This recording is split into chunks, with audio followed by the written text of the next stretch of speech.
Hello, শুভ দীপাবলি।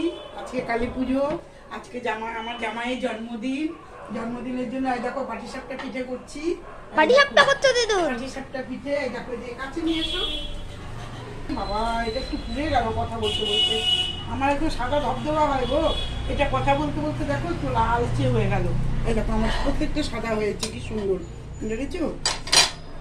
পাটিসাপটা একটু ক্ষীর ছিল বাড়িতে, এটা সবার থেকে বেশি আলাদা লাগছে এই দুইটা। হ্যাঁ, একটু বাড়িতে ক্ষীর ছিল, তাই ভাবলাম যে ক্ষীর দিয়ে একটু পাটিসাপটা পিঠে করে নিই জামার জন্য।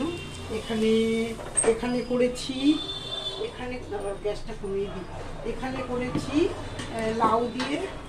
লাউ দিয়ে বড়ি দিয়ে। এই দেখো, লাউ দিয়ে বড়ি দিয়ে তরকারি।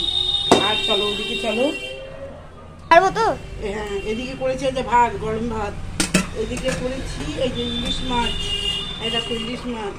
এদিকে করেছি খাসির মাংস, কড়াইতেই আছে, গরম করব সেই জন্য। এই যে খাসির মাংস, এটা ঢালিনি, কড়াইতেই আছে, কারণ গরম করে খাওয়ার সময় গরম করে দেবো এই জন্য। আচ্ছা বন্ধুরা, ঠিক আছে তাহলে। মুসুম্বি, হ্যাঁ, মুসুম্বির ভয় না, এখানে মিষ্টি আছে, এই যে মিষ্টি আছে। হ্যাঁ, এগুলো হবে, দই মিষ্টি লাস্টে খাওয়া হবে। এই হলো আজকে খাওয়ার মেনু। আমরা দেখো পিঠেগুলো কি সুন্দর করছি। পাটিসাপটার পিঠে শীত তো পড়ে গেছে, এখন অল্প অল্প শীত পড়ে গেছে। জামাই আবার কবে আসবে না আসবে এই জন্য একটু পিঠে খাইয়ে দিচ্ছি।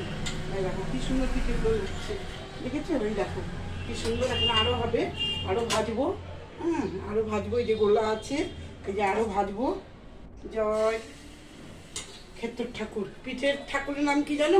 ক্ষেত্র ঠাকুর, পিঠের ঠাকুরের নাম। জানতাম না তো। হ্যাঁ, জানতে না তো, অনেকেই জানে না ক্ষেত্র ঠাকুর। ঠিক আছে, টাটা, রাখছি, টাটা, বাই বাই।